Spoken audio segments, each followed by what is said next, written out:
Kaya kahit nasaan ka, dati nga, pag madumi ang sahig, hindi po ako lumuluhod. Pero ngayon, nung na-realize ko po na, si Jesus talaga ito eh. Wow!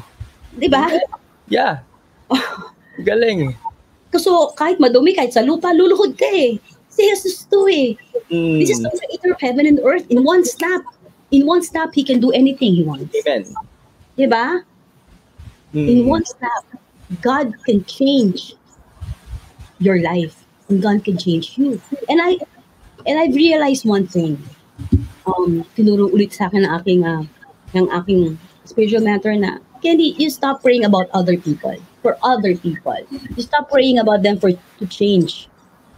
You have to change first.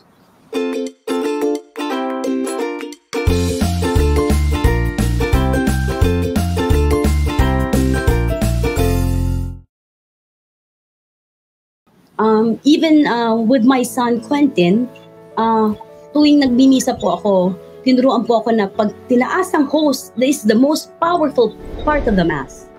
This is the consecration.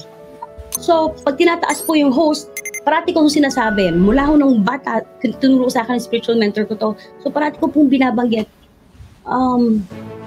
Father God, in Jesus' name, I consecrate, dedicate, and totally surrender to you, my son. My future, our dreams, everything, Lord God. So everything just falls into place. If you just surrender and just do your purpose and embrace everything, yung mga trials and challenges, they don't become trials and challenges anymore. Because everything is done out of love. If you're talking about my child, the journey with my child, hindi ko masasabi na hindi ho mahirap. Mahirap po siya. It is hard. Minsan nagtatantrum, minsan kung ano-ano po nangyayari, minsan may mananakit, minsan na may maririnig ka na kung ano-ano. Pero, if it is done out of love, everything that is done out of love, it's not a challenge. It's not a sacrifice. Wala lang. Siguro ganun, sabi ng aking spiritual mentor, ganun na ganun si Jesus. Because He died on the cross out of love. Amen. And nabanggit niyo po sis, di ba, yung tinuturo mo sa anak mo na si Quentin about Eucharist. So paano nag-evolve yung devotion mo sa Eucharist? I mean, syempre, tayo mga Katoliko, di natin matatanggi na may mga iba dyan na parang minsan hindi nila naiintindihan kung ano ang totoong nangyayari tuwing consecration ng host. So paano nag-evolve yung paniniwala mo sa Eucharist po, sis? Because the sacraments are there to aid us. And we are so blessed. We are so blessed because it's written in the Bible. Yeah. It's written in the Bible.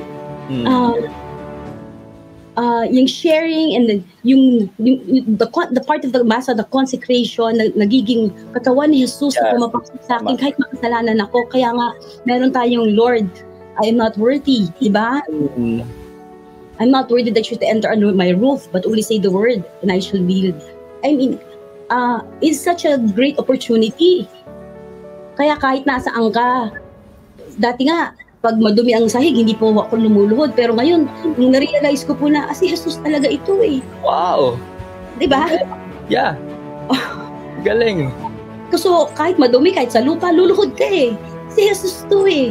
This is the creator of heaven and earth. In one snap, He can do anything He wants. Amen. Diba?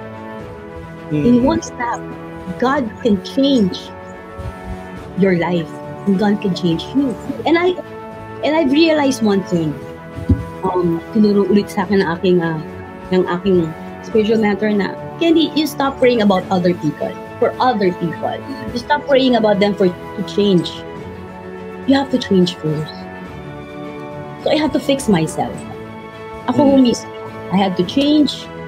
I had to really embrace everything. And I had to fix myself as well. So, tuwing tinataas din ng host ng mga panahon na sobrang sama ng loob ko, ang pinaka-importante, di ba ho, yung tinatawag nilang willingness. God is there, but you have to have the willingness. If there's willingness, then the humility will come. And God loves a humble heart. Yeah. Diba? So, pag sinasabi ko, Lord, I really want to forgive. Lord, help me. Help me to forgive. Help me to accept the weaknesses of man. Hindi lang siya, pati lahat ng tao. So ngayon, nagkaroon po ako ng setting your heart apart. Hindi yung setting myself, but you set your heart apart. Yung parang, wala lang. Yung wala lang. Yung hindi ako galit, hindi pero hindi na po ako, wala lang. Umabot ako sa ganun. The Eucharist, sobrang powerful siya. I watched this video, ito yung tinataas ang host, the angels come, join in prayer, di ba? And the Mass, it's so amazing. In the whole world, imagine the whole world in different languages, we say the same thing. Amen. So pag naiisip ko po, kunyari ngayon, araw na ito, ang dami kong kasalanan, pero nagsimba ako. Pero yung nasa ibang bansa, siguro sa Europe o kung nasaan man siya, pero napaka-holy niya ng araw na iyon. Siguro pinagduduktong-duktong ng Panginoon ang ating mga dasal. Pinagduduktong-duktong ni Lord ng ating mga dasal. And maybe our prayers are answered because we are in a community. We are in the church. Amen. The power of the church. Galing. Ang ganda na po sinabi mo, sis, na kahit madumi or anumang status nung luluhara mo, talagang nung na-realize mo na it is the true true body of blood of Jesus, talagang luluhod ka eh. So parang dati dumating din po ako sa ganung point na talagang na-realize ko na kailangan ko tong gawin kahit nasang lugar ako, talagang I will kneel talaga. Na dati, di ba, parang inuna natin yung comfort po natin. Pero nung naintindihan po natin kung sino talaga yung tinataas tuwing consecration, dun po natin na-realize yun. Sobrang nakaka-inspire po, sis. And pero maliban po sa mga seniors na talagang hindi na humakaluhod, baka naman piliin. Oh, yeah. Oho.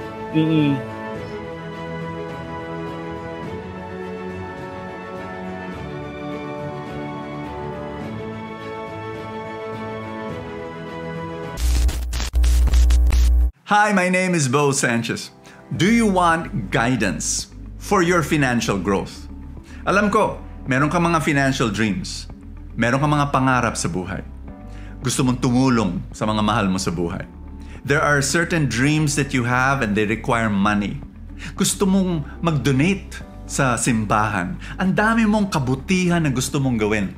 And what I'd like to share with you is we started 13 years ago the Truly Rich Club. Ang dami-dami na namin natulungan para paano ba mag-grow? Paano ba mag-save? Paano ba mag-invest? Paano ba mag-invest sa stock market? Paano ba magkaroon ng bagong mindset na iba na ang relationship mo sa pera? Healthy na. You know? For many people, it's a dysfunctional relationship. No, we're gonna help you have a healthier relationship with money. Babalik ako sa stock market. We will even tell you what stocks to buy and what stocks to sell. Every month, we're going to do that. We're gonna guide you. You know, we've had the joy.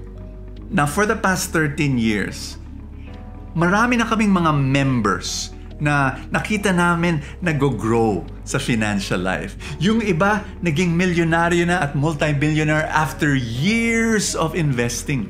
Friends, can I warn you? Hindi po ito rich quick scheme. Hindi po. Kung gusto nyo po yon, don't listen to me. Naku, maraming scam dyan. Delikado yan. Ito, napakabagal. Pero, may katahimikan at makakatulog ka sa gabi. Bakit? Yung pera mo that we will tell you, o doon mo ilagay, o dito mo ilagay, mga higanteng kumpanya na for the next 10 years, 20, 30, 40, 50 years, nandyan yan, hindi mawawala yan parang bula. I want you to know, ito yung gusto namin para sa'yo. Certain financial growth over time na may katahimikan sa puso. No? And I want to invite you, come, join us, investigate, learn more about the Truly Rich Club. Click that link now. Get to know about the Truly Rich Club on how you can reach your financial dreams. God bless you.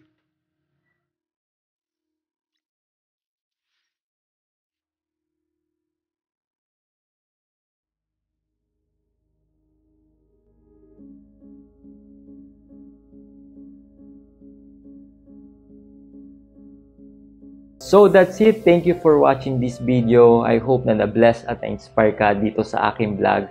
Make sure na i-like mo at mag-comment ka sa baba ng video na to at mag-subscribe ka sa aking YouTube channel para lagi kang updated sa mga bagong vlog na gagawin ko.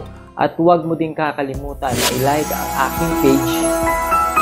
So this been Adrian Milag, encouraging you to live your life to the fullest. God bless you more abundantly.